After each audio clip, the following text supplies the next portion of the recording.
Chapter 150, Azik's Discovery. 2 Daffodil Street. Klein nodded at Azik and briskly walked to the door of his house, fished out his keys and opened the door. Melissa was already home, so she heard the click of the door lock and quickly came out of the kitchen and into the living room. Upon seeing Klein, she said with eyes beaming with joy, "I bought groceries.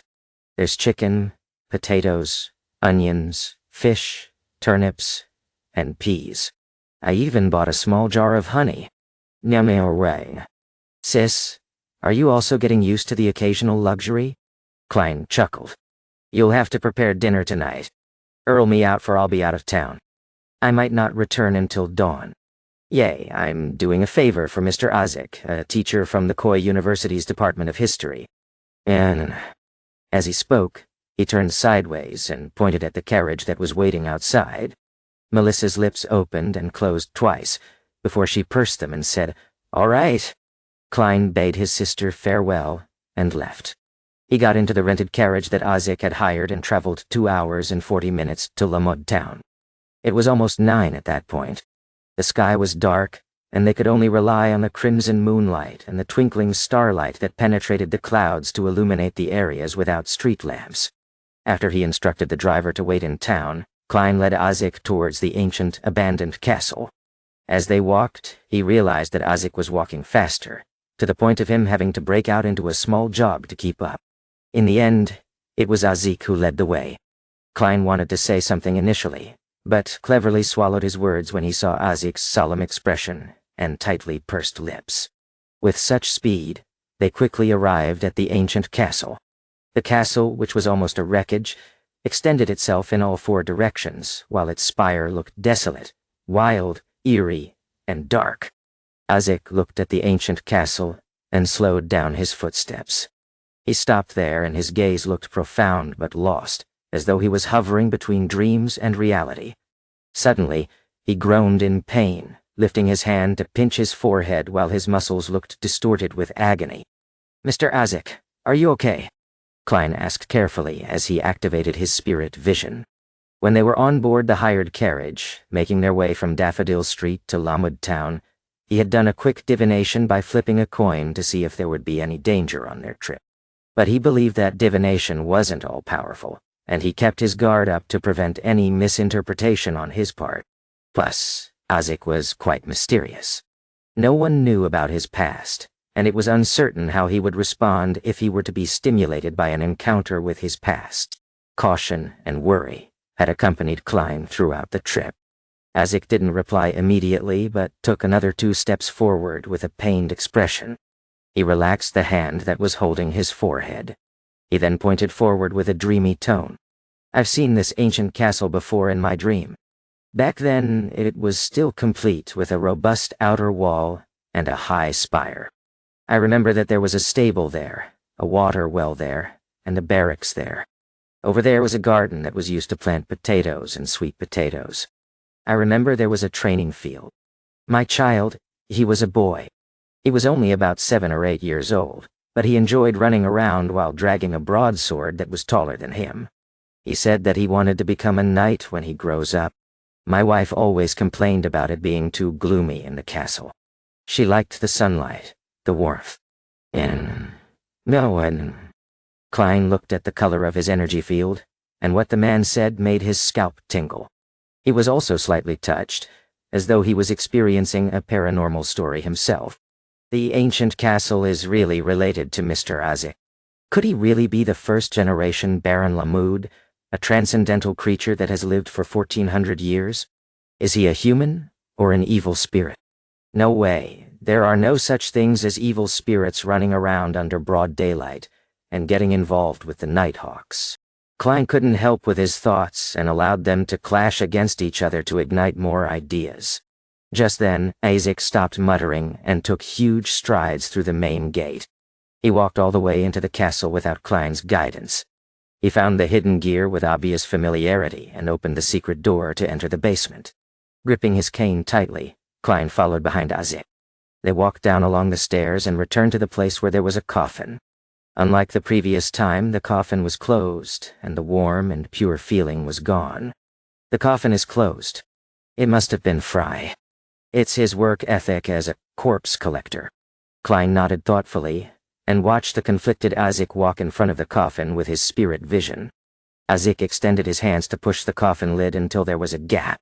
He gazed at the skeleton without a skull for a long time, and he suddenly wailed in pain and sorrow. Azik lurched backwards with heavy footsteps. He staggered and fell against the wall before Klein managed to respond. He covered his face with his hands and sat there dispirited. The surroundings suddenly became even darker. Klein quickened his pace and extended his hands, but he retracted them again, not daring to disturb the man. Just then his spiritual perception told him that the current Mr. Azik was very scary, so scary that the basement grew gloomy and terrifying. Klein slowly moved closer to the stairs. He trusted Mr. Azik's character, but he was afraid that the man would lose control. In such an uneasy situation, he waited for a few more minutes. Then he finally saw Azik lower his hands and stand up slowly. Mr. Azik seems to have changed. This is what my spiritual perception tell me. But in my spirit vision, his aura colors don't have any obvious changes.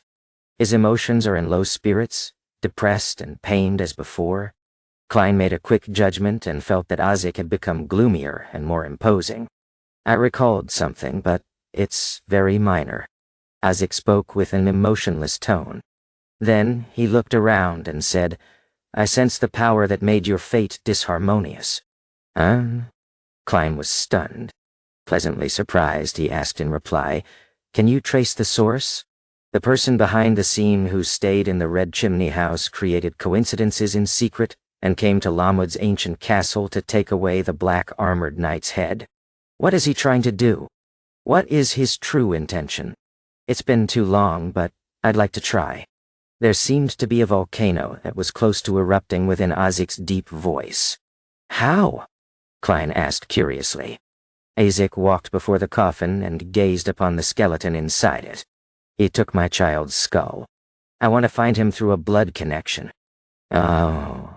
Your child? Mr. Azik, are you sure the black armored knight is your child? So, you really are an antique.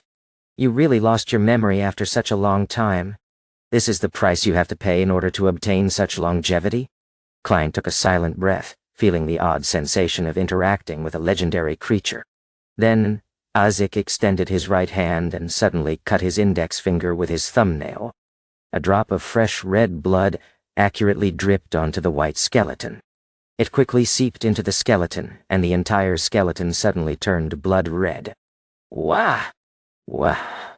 Wah! Klein suddenly heard the sound of a baby crying and felt that there was someone staring at him from behind. He drew his revolver and pointed behind him before turning around slowly. However, there was nothing in sight. Nothing existed behind him. Even the stairway that connected to the ground floor was gone. Wah! Wah! The sound of a baby crying drilled into Klein's ears, and when he looked towards the coffin again, he was shocked to see that there were many shapeless and distorted faces rising amidst billowing black fog. Then, they manifested a strange door. Creak! The illusory door opened and palish white arms extended out, one after another, but they vanished into the black fog before Azik. Through the crack that the door opened, Klein saw a white skull. It was thrown underneath a brown tree and reduced to powder as a result of the elements. Creak! Countless palish white arms were sliced off by the door that suddenly slammed shut as they fell onto the ground. Then, Klein heard a long sigh, Mr. Azik's heavy sigh, a sigh that seemed to have a rich history behind it. Along with the sigh, the black fog dispersed and the sound of a baby crying ceased. Everything returned to its original state, except for the accentuated chill. Klein clenched his chattering teeth and looked into the coffin. He saw that the red skeleton had returned to its original crystal-clear white. I'm sorry.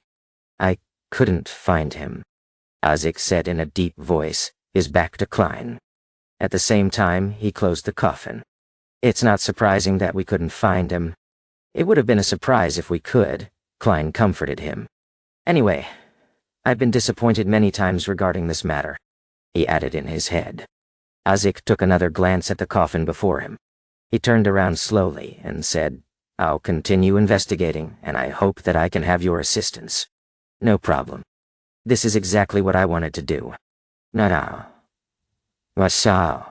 Klein held back his urge to tell Azik about the red chimney, because it was useless to bring it up. He could only rely on himself to confirm his target. However, that solved one of his major problems, which was how he should involve the Nighthawks after he found the red chimney house. He didn't believe that he could take out such a mysterious and scary puppet master alone. Now he could ask for Mr. Azik's help. Azik widened his mouth, but didn't say anything in the end. All he did was sigh and walk towards the stairway quietly. After leaving the basement and closing the secret door, the two of them walked along the road covered with weeds and brambles. Neither one of them spoke as they walked back from the abandoned ancient castle. In the dark night, Azik suddenly said, "Until this matter is resolved, I will quit my job and leave Tingen to look for my lost past." "Mr. Azik, did you find out what happened to you?" Klein asked, having failed to hide his curiosity.